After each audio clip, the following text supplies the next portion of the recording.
Second Seed, Book 5 of 2920, The Last Year of the First Era, by Karlovac Townway. 10th of Second Seed, 2920, The Imperial City, Cyrodiil. Your Imperial Majesty, said the potentate Versidue, opening the door to his chamber with a smile. I have not seen you lately. I thought perhaps you were indisposed with the lovely Rija. She's taking the baths at Mir Corp, the Emperor Ramon III said miserably. Please, come in. I've reached the stage where I can only trust 3 people. You, my son the prince, and Rija, said the Emperor petulantly. My entire council is nothing but a pack of spies. What seems to be the matter, Your Imperial Majesty? Asked the potentate Versidue sympathetically, drawing closed the thick curtain in his chamber. Instantly all sound outside the room was extinguished, echoing footsteps in the marble halls and birds in the springtide gardens. I've discovered that a notorious poisoner, an Orma tribeswoman from Black Marsh called Kachika, was with the army at Caer Suvio while we were encamped there when my son was poisoned, before the battle at Bodrum. I'm sure she would have preferred to kill me, but the opportunity didn't present itself, the Emperor fumed. The Council suggests that we need evidence of her involvement before we prosecute. Of course they would, said the potentate thoughtfully, particularly if one or more of them was in on the plot. I have a thought, Your Imperial Majesty. Yes, said Ramon impatiently. Out with it. Tell the council you're dropping the matter, and I will send out the guard to track this Kachika down and follow her. We will see who her friends are, and perhaps get an idea of the scope of this plot on Your Imperial Majesty's life. Yes, said Ramon with a satisfied frown. That's a capital plan. We will track this scheme to whomever it leads to.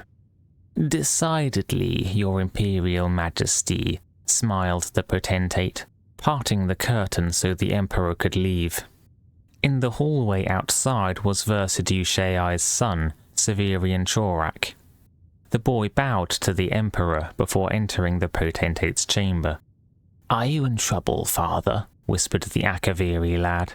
I heard the Emperor found out about what's-her-name, the poisoner.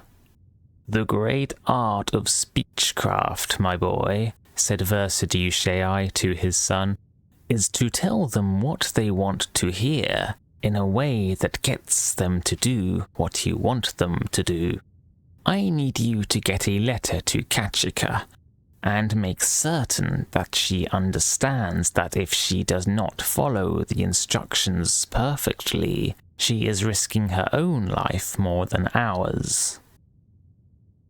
13th of Second Seed, 2920, Mir Corp, Cyrodiil. Rija sank luxuriantly into the burbling hot spring, feeling her skin tingle like it was being rubbed by millions of little stones. The rock shelf over her head sheltered her from the misting rain, but let all the sunshine in, streaming in layers through the branches of the trees. It was an idyllic moment in an idyllic life, and when she was finished she knew that her beauty would be entirely restored. The only thing she needed was a drink of water. The bath itself, while wonderfully fragrant, tasted always of chalk. Water, she cried to her servants. Water, please. A gaunt woman with rags tied over her eyes ran to her side and dropped a goatskin of water. Rija was about to laugh at the woman's prudery. She herself was not ashamed of her naked body. But then she noticed through a crease in the rags that the old woman had no eyes at all. She was like one of those Orma tribesmen Rija had heard about but never met. Born without eyes, they were masters of their other senses. The Lord of Mir Corp hired very exotic servants, she thought to herself. In a moment the woman was gone and forgotten. Rija found it very hard to concentrate on anything but the sun and the water. She opened the cork, but the liquid within had a strange metallic smell to it. Suddenly she was aware that she was not alone. "Lady Rija," said the captain of the Imperial Guard, "you are, I see, acquainted with Kachika?" "I've never heard of her," stammered Rija, before becoming indignant. "What are you doing here? This body is not for your leering eyes." "Never heard of her. When we saw her with you not a minute ago," said the captain, picking up the goat skin and smelling it.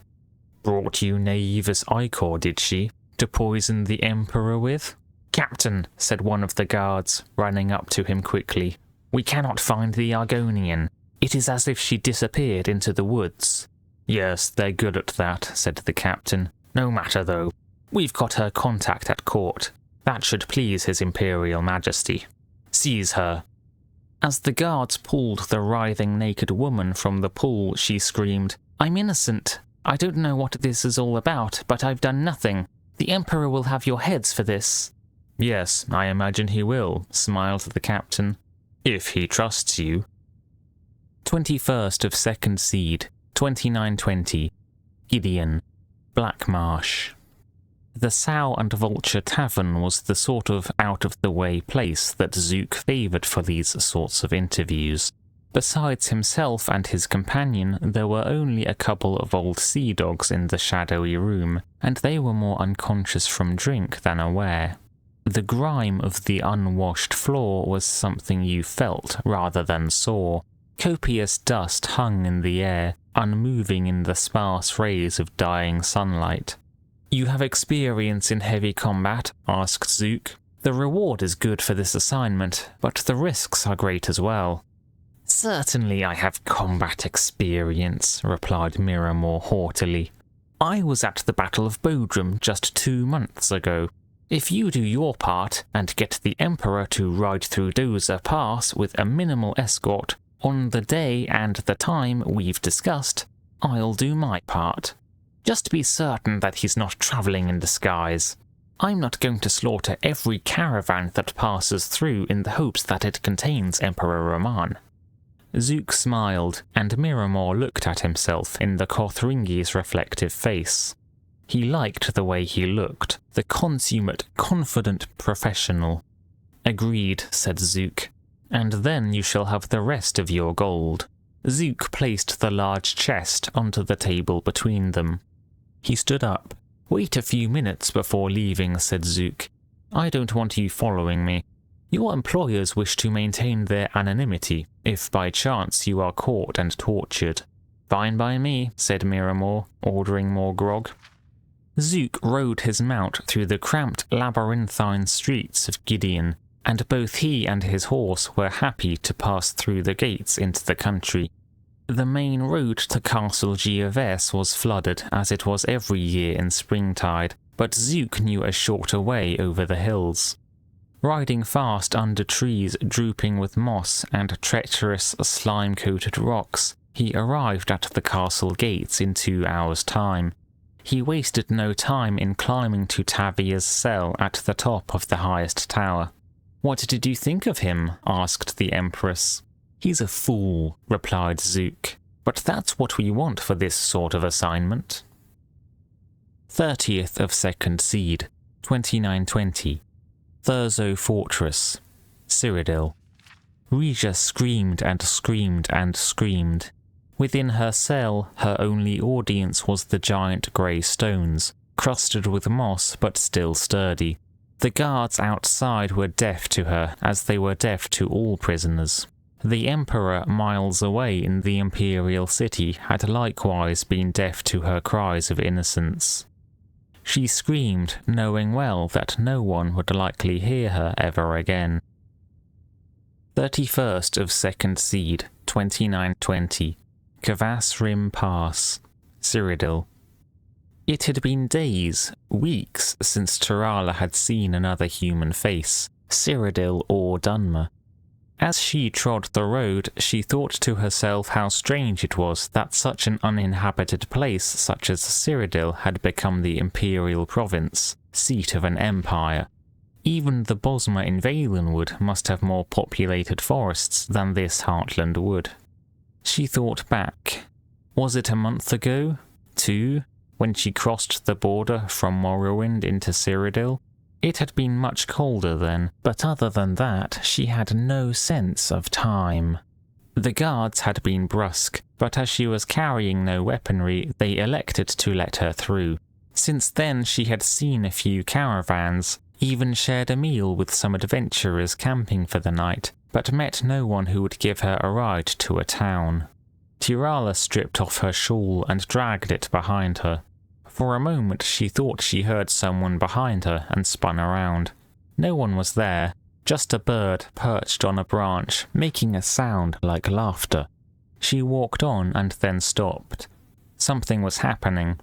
The child had been kicking in her belly for some time now, but this was a different kind of spasm. With a groan, she lurched over to the side of the path, collapsing into the grass. Her child was coming. She lay on her back and pushed, but she could barely see with her tears of pain and frustration. How had it come to this? Giving birth in the wilderness, all by herself, to a child whose father was the Duke of Mournhold. Her scream of rage and agony shook the birds from the trees. The bird that had been laughing at her earlier flew down to the road. She blinked and the bird was gone, and in its place a naked elf man stood, not as dark as a Dunmer, but not as pale as the Altmer. She knew at once it was an Ayleid, a wild elf. Tirala screamed, but the man held her down. After a few minutes of struggle, she felt a release and then fainted away. When she awoke, it was to the sound of a baby crying. The child had been cleaned and was lying by her side. Tirala picked up her baby girl, and for the first time that year, felt tears of happiness stream down her face. She whispered to the trees, "Thank you," and began walking with Babe in her arms down the road to the west. The year is continued in mid-year.